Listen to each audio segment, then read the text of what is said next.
No, this isn't a game based on that new romantic TV series all the women are swooning over.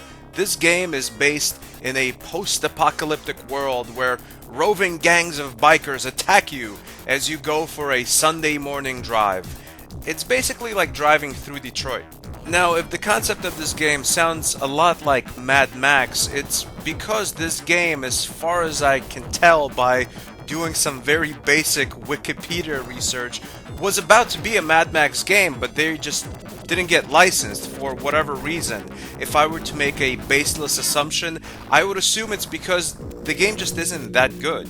This is the type of game that really deserves a one-word review, and that word being disappointing. It's given this fantastic story of a post-apocalyptic world in this desert setting and these roving marauders of bikers attacking you and you shooting them with your shotgun or the machine gun you have on your car. And it doesn't do much with this concept. The driving is surprisingly pretty smooth, although it's choppy and laggy, which is understandable and also acceptable for a game of this type. This is a Sega Genesis game where a lot of things are happening at once. There's a lot of different explosions.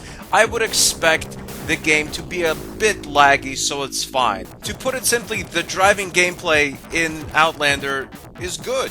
They should have just made the entire game this. Unfortunately for us, the players, sometimes you have to get out on foot. Sometimes you're running low on oil or on fuel, or there's just a town nearby. The car starts making these warning noises, and you pull over to the side and get out either on the road or in a town.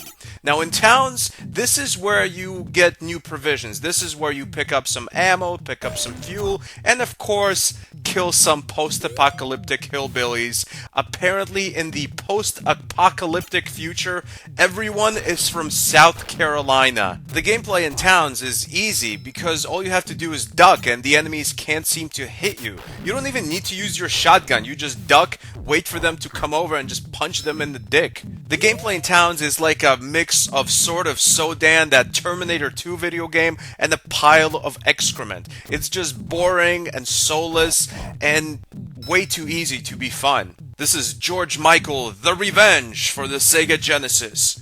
Well, I guess it would be nice if I could punch your penis. I guess not every penis can take as many shots as yours. But then when you have to get out on the road, say when you run out of fuel, the gameplay becomes tediously difficult. You have these guys on motorcycles hitting you, and you're always running low on shotgun ammo, so you have to kind of punch them, and you really can't time the punch very well. But even if you do, a lot of these guys aren't just hitting you from the motorcycles, they're throwing bombs at you, and these are almost impossible to escape. If you run out of fuel and have to get out on the road with no town nearby, you're basically dead.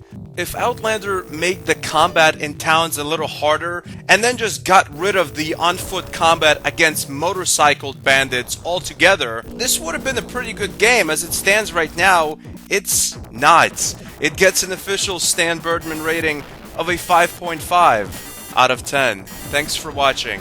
Goodbye, my friends.